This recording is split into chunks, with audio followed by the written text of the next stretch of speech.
Halo, Assalamualaikum warahmatullahi wabarakatuh. Salam budi luhur. Perkenalkan, saya Kavani Agustin dengan NIM 1971512676 dari Fakultas Ilmu Komunikasi dengan jurusan Public Relation. Hari saya akan menginterview narasumber saya yang dari salah satu pekerja di media, yaitu radio. Dan tugas ini saya buat untuk memenuhi ujian tengah semester untuk mata kuliah Media Relationship. Oke, kita langsung aja ya Kak. Ya, boleh perkenalan dulu mungkin Kak, nanti baru aku lanjut. Oke, dipersilahkan. Oke deh. Perkenalkan nama saya Fiona Natasha, asli di Padang, penyiar radio juga awal mulanya di Padang. Oke, berarti salah satu hobinya apa tuh Kak? Kok bisa jadi penyiar radio? Iya emang hobinya apa ya, siaran ya setelah Oh, gitu. tahu, karena awalnya memang, apa ya, terinspirasi dari dulu waktu kecil tuh suka dengerin radio, terus kayak ngedenger suara orang di radio tuh kayak, keren ya gitu, suatu saat nanti pas pengen gitu dan akhirnya karena aku emang orangnya suka ngobrol juga, gampang deket juga sama orang, terus pas ada pembukaan open recruitment aku ikutan dan alhamdulillah, diterima dan akhirnya, menemukan passion sendiri gitu sampai sekarang. Oh gitu, ih, bagus banget ya Kak. Terus udah berapa lama sih Kak Fiona bekerja di radio ini sebagai penyiar radio gitu? Kalau dihitung awal tahunnya itu jadi penyiar itu di akhir tahun 2012.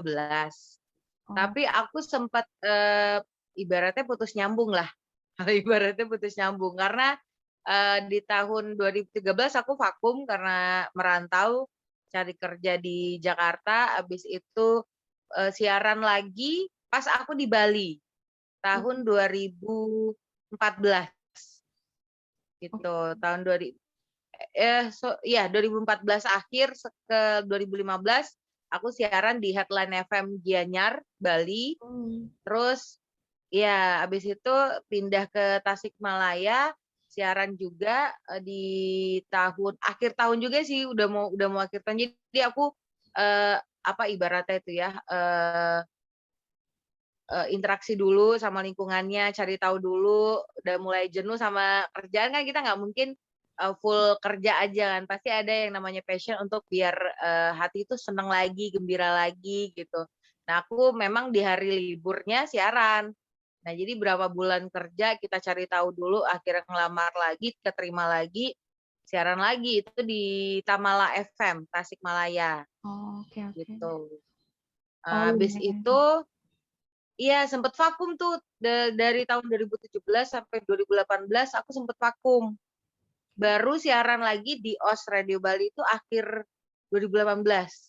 Hmm. Siaran lagi di OS Radio Bali karena aku waktu itu mutusin untuk merantau lagi ke Bali. Nah, 2019, pertengahan aku diwajibkan, pulang ke Padang karena mau operasi kan. Nah, setelah itu aku nyari radio lagi. Masuk lagi ke radio yang pertama kali aku ngelamar di Padang. Radio Warna FM gitu. Oh, jadi pertama kali kakak itu bukan dari kampung halaman sendiri ya sebagai penyiarnya, justru dari Ya, kota lain enggak, gitu ya? pertama kali belajar penyiar di kampung halaman sendiri, Oh di gitu. Warna FM. Eh, oh Pertama jadi, kali di Padang akhir oh 2012. oke. Jadi habis itu merantau, baru balik lagi ke kampung halaman gitu ya Kak? Yes, karena memang waktu itu mau operasi kan di tahun Oh, 2019 gitu. berarti jam terbang Makanya kakak udah banyak banget ya? eee, ya putus nyambung aja sih intinya. Jadi kalau dibilang jam terbang banyak, mungkin karena berbeda radio jadi aku, paling jam terbangnya aplikasi yang berbeda aku udah paham gitu. Karena kan setiap radio nggak ada yang sama tuh aplikasi radionya, pasti Hmm. berbeda gitu. Nah Oh, itu ya jadinya itunya aja sih, jadi aku tahu, oh kalau aplikasi yang ini gini nih caranya gitu, jadi adaptasinya lebih cepat gitu. oke oke. Jadi tapi kakak sendiri, sorry, di Warna FM ini tuh punya kakak sendiri atau kakak bekerja? Bekerja, pertama kali bekerja di Warna FM Padang. Oh. Aku juga takut-takut awalnya, Awal-awalnya takut-takut nggak bisa suara perut, sama sekali nggak bisa suara perut, bener-bener belajar dari nol waktu tahun 2012 itu, nggak ngerti, tapi pengen gitu, pengen cepet bisa gitu. Dan alhamdulillah sih, 1 bulan aku training, aku langsung siaran, langsung naik Bener gitu. banget ya. Oke, Kak, sorry nih, berarti alasan Kakak jadi penyiar radio ini emang benar-benar Kakak, keinginannya atau bakatnya emang jadi penyiar gitu ya, Kak? Yes, yes, karena emang aku pengen, malah aku sekarang tuh targetnya pengen jadi CJ, Oh, commercial jockey, jadi pengisi suara iklan. Kok oh, kayaknya kalau ngelihat TV, ngedengerin suaranya, kok ini bagus ya, pasti bukan bukan yang jadi bintang iklannya kan, pasti mhm. ada voice over lah di balik itu gitu. Makanya kayak, ih gue pengen deh suatu saat nanti bisa juga gitu. Boleh tuh Kak. Kak, sorry nih, kan pasti selama Kakak bekerja dari awal sampai sekarang ya, pasti ada dong suka dukanya Kakak selama nyari radio itu kayak gimana. Terus barangkali kan pasti ada Mhm. tuh kayak request iklan segala macam kan dapetin klien yang beraneka ragam, pasti beraneka macem lah orangnya kayak gimana gimana. Nah, itu suka dukanya kayak gimana Kak? Kebanyakan sukanya sih, Oh gitu. aku sampai nggak pernah ngeliat ada dukanya, paling dukanya ngelakuin kesalahan yang konyol kali ya. Apa tuh contohnya Kak? Jadi waktu itu di Radio OS Bali, aku kan udah beberapa, kota kan radionya. Mhm. Jadi, masih ada nempel-nempel lah, apa istilahnya tuh ya, apa sih namanya tuh, opening, apa ya, kok jadi lupa ya, station call. Oh, Jadi masih masih ketinggal kan station call beberapa radio yang sebelumnya aku siaran gitu kan. Nah, jadi waktu itu terakhir kali sebelum di OS kan aku di Tasik. mhm. Jadi waktu itu pernah aku ngisi program ngegantiin orang waktu itu. Tiba-tiba keinget slogannya Tamala FM. Oh jadi Jadi jadi bentrok. heeh, malah malah waktu itu sempet kebaca FM-nya itu bukan FM-nya OS Radio Bali, tapi FM-nya Tamala gitu. Untung aku bisa langsung ngerevisi gitu kan. Jadi kayak, "Duh mampus gue, ini kenapa ini kesebut?" Tapi yang paling konyol sih yang slogan. Karena kan slogan Tamala FM itu, "Yuk ah mantap," gitu. Jadi selalu ada kata itu kan. Kesebut, padahal kan OS Radio nggak mungkin ada slogan itu kan terakhirnya tuh kayak, eh langsung aku naikin lagu gitu. Itu konyol banget sih, waduh kok kenapa jadi keinget ini gitu. Kalau kalau station call di depan sih kayaknya kayaknya hampir semua penyiar ya pasti ada lah beberapa, suka salah kan kalau udah terlalu banyak, siaran di radio dimanapun walaupun itu juga kalau bisa sih, jangan gitu. Iya. Kalau klien apa ya, permintaan klien sih sampai sejauh ini nggak ada yang aneh-aneh sih, nggak ada yang aneh-aneh sih, masih aman-aman aja gitu. Oke. Terus, sorry, untuk radio warna ini tuh cuman ada di Padang aja atau di Padang itu misal ada Yes. satu tempat nih, ada cabangnya lain nggak sih, Kak? Enggak, kalau kalau Padang itu semuanya lokal, nggak ada yang Oh, nasional dan memang hanya satu aja gitu. oh gitu.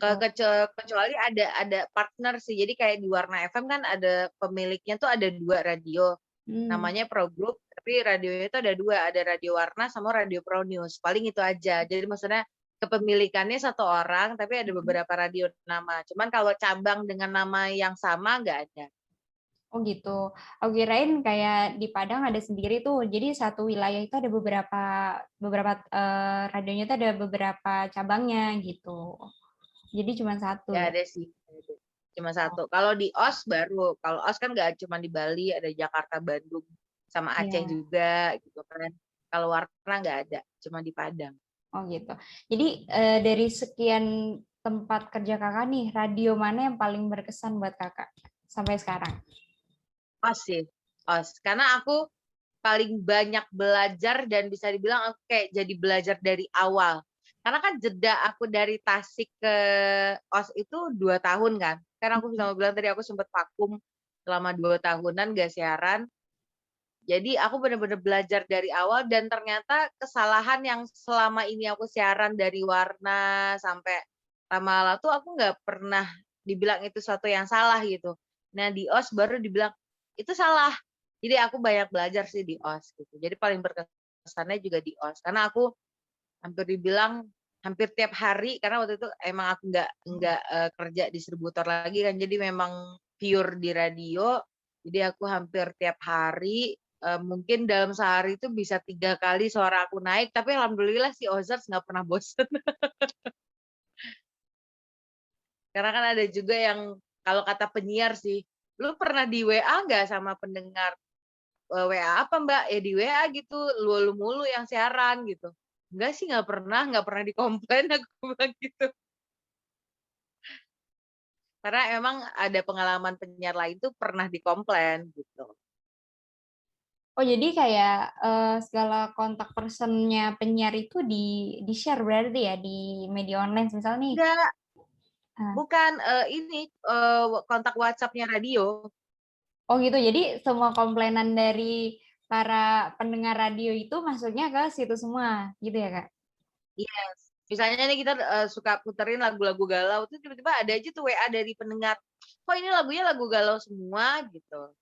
Oh gitu. Padahal kita on track kan, on track list yang ada di situ kan, kita nggak tukar-tukar gitu.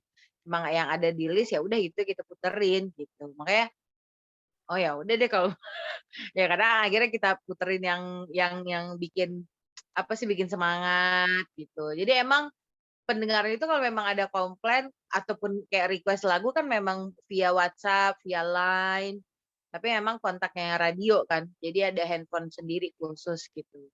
Nah itu deh, jadi kalau misalkan kita katanya sih ada beberapa penyiar yang suka ditegur gitu, kok lo mulu sih yang naik gitu, atau lo mulu sih yang siaran gitu. Tapi alhamdulillah sih aku sejauh aku siaran itu belum pernah sih. Oh gitu. Berarti teman-teman Kakak dalam satu sorry kalau radio-radio lain itu kan ada tuh kayak jam-jam khususnya jadi dari jam sekian ke jam sekian tuh penyiarnya siapa bagian-bagian gitu ya berarti ya Kak?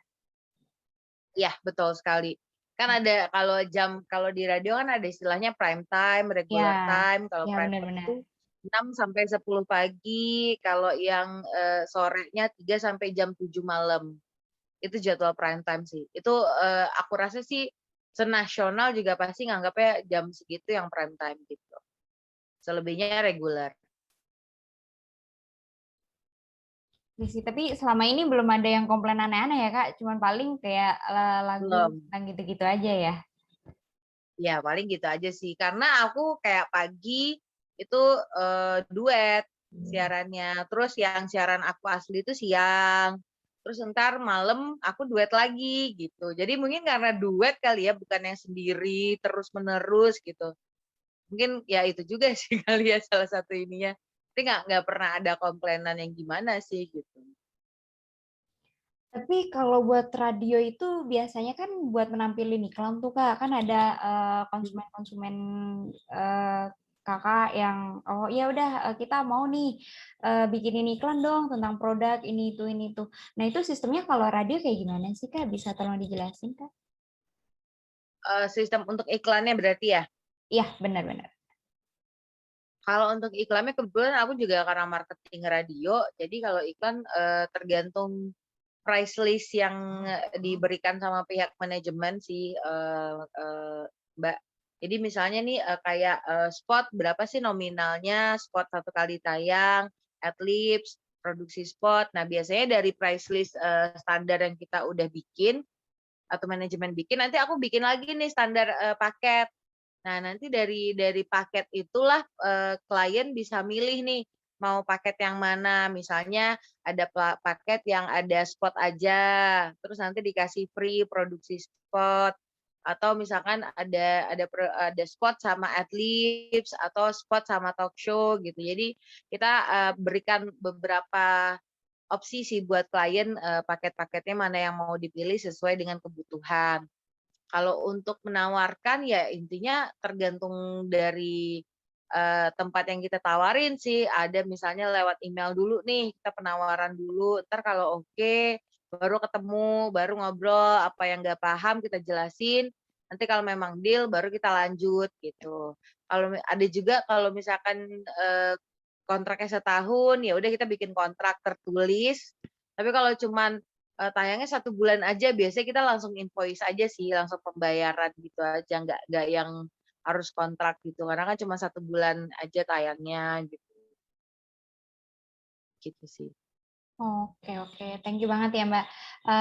Sorry kalau buat Kas, misal itu untuk semua jenis iklan atau iklannya itu ada yang difilter terus misal nih harus yang tentang makanan-makanan aja nih atau tentang produk kecantikan atau gitu atau semuanya pure all in Kakak terima gitu. Oh, semuanya diterima. Karena kan kita yang penting, dia mau beriklan di radio, dia mau orang dengerin apa yang dia jual, ya udah kita akan bantu gitu. Kita nggak milih-milih sih, paling ketentuannya kalau misalkan yang aku tahu nih ya, ketentuannya pada saat di on air-in tuh maksimal tiga aja iklan yang ditayangin. Karena kalau lebih nanti pendengarnya nanti bakalan tukar frekuensi kan. Nah, itu kita takutin. Terus, eee jangan disamain tuh antara makanan lagi, enggak. Jadi kalau misalkan di slot pertama udah ada makanan, kalau ada makanan lagi kliennya kita pindahin ke slot kedua. Jadi jangan sampai dia berdempetan. Karena bagaimanapun kan, eee, saingan nih, nggak mungkin dong di satu slot pas tayang 3 iklan berturut-turut tuh, ada juga iklan berturut-turut makanan gitu kan. Jadi orang jadinya bingung memilih yang mana. Tapi kalau kita bedain slotnya, ya itu nggak masalah gitu. Sejauh ini sih yang paling bisa untuk diiklanin ya, kecantikan, makanan kayak restoran gitu kan, sama dinas-dinas. Dinas juga tergantung intinya sih kalau pada saat pandemi ini udah mulai berkurang jauh ya, karena memang ada pengurangan biaya besar-besaran gitu. Tapi ya intinya apapun masuk sih, bahkan produk MLM.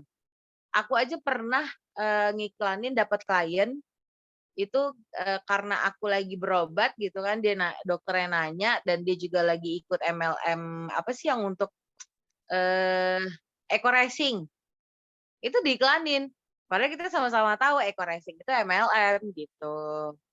Dia nggak ngelihat produknya sih, yang penting, dianya mau iklan, kayak, ini kemarin ada sekolah juga kan penting tuh, misalnya untuk yang baru masuk universitas atau SMK swasta gitu kan. Atau kayak kemarin ini ada juga surau Quran Center, jadi nggak cuman bagian les aja nih gitu, surau Quran pun bisa gitu. Jadi memang, siapa apapun yang mau diiklankan atau dipromosikan lewat radio bisa, gitu. Oke, berarti apapun ya intinya sih tergantung dari pihak radionya gimana cara ngaturnya ya Kak. Meskipun ada 5 Iya, makanan nih, ada 5 resto atau segala macam, pokoknya intinya satu mmm, satu jenis iklan nih harus diatur intinya gitu ya. Biar yes semuanya yes, bisa. Oke. Oh ya Kak, dari kita nih kan Kakak lebih senior nih mhm daripada kita-kita yang mhm. pengen jadi penyiar nih, gimana apa sih pesan yang pengen Kakak sampaikan ke kita gitu, kalau kita mau jadi penyiar radio? Kalau emang niat banget nih ya atau ngerasa, kayaknya passion gue deh karena gue, suka ngomong atau segala macam. Jangan pernah takut, jangan pernah malu. Aku kan jujur awal-awal tuh kayak takut kan, "Ih gue masuk nggak ya ini?" Kalau memang lu niat, lu cari info di mana ada buka lowongan penyiar, beraniin diri untuk ikut dan ya udah nanti, itu nggak bakal ngalir dengan sendirinya. Cuman kalau misalkan dari kita udah nggak ada niat, cuman pengen ikut-ikutan aja awalnya gitu ya, mau, lu bagaimanapun usahanya juga agak susah. Nah, tapi memang sih kalau untuk radio sendiri tuh paling penting sebenarnya materi suara kan. Nah, kalau misalkan kita ngerasa nih materi materi suara kita agak cempreng nih, nah itu butuh effort lebih sih. Jadi emang tergantung niatnya kita gitu. Kalau misalkan kita emang pengen niatnya jadi penyiar radio, ya bener-bener diniatin. Walaupun suara kita cempreng apa segala itu bisa diatur dengan cara kita latihan, pakai suara perut gitu. Cuma kalau kita nggak pernah latihan, aku malah awal-awal waktu di OS itu bener-bener latihan lagi, padahal kalau dipikir kan udah pernah kan, udah sering banget siaran, tapi dilatih lagi sampai akhirnya, "Oh iya begini." Jadi tiap malam tuh gue di kos tuh ribut aja sendiri tuh. Jadi tetangga aja ampe ampe yang udah maklum gitu, "Nih siapa sih suka ngomong-ngomong?" Gitu. Karena udah tahu orang kan, emang kita emang, suka ngelatih gitu. Jadi nggak pernah jangan pernah bosan untuk ngelatih dan cari ilmu. Karena tiap tiap orang beda ilmu pasti. Kayak di warna aku beda lagi dapatnya ilmunya, karena memang, dapat ilmu langsung dari VO, CJ gitu, suka-suka ngisi suara iklan gitu kan. Jadi beda lagi ilmu yang didapetin, kayak humming-nya, kayak, apa sih yang harus dilakukan sebelum siaran, kayak gitu-gitu. Oke, jadi semuanya tergantung ada niat ya Kak. Gimana kita mau belajar, nggak harus tergantung ikut-ikutan temen nih atau apa. Oh lagi tren nih kita ikut-ikutan. Kan banyak tuh zaman sekarang youtuber nih, para youtuber lagi pada naik daun nih. Terus oh ya udah, gue Iya, pengen deh jadi youtuber gitu. Berarti enggak ya Kak? Semuanya berawal dari niat. jangan. Yes, Kalau ikut-ikutan ntar yang ada malah bukannya jadi sukses malah makin paling putus di tengah jalan atau baru mau jalan udah pending lagi. Biasanya sih gitu ya kebanyakan ya. betul betul, itu yang bakal terjadi kalau kita nggak dari hati, gitu. Oke. Ya udah. Oke deh Kak. Paling cukup itu aja wawancara kita hari ini. Thank you so much Kak udah meluangkan waktunya Nah, buat kita wawancara. Next time paling kita oke, bisa ketemu lagi ya Kak. amin. Terima kasih banyak. Ya, thank you, Kak. Dah. Dah, Kak. Oke, sekian interview saya kepada Kak Fiona, yaitu bekerja di Radio Warna FM yang di Padang, Sumatera Barat. Apabila dari interview kita ada salah kata atau salah ucap, mohon dimaafkan. Akhir kata, wassalamualaikum warahmatullahi wabarakatuh. Salam Budi Luhur.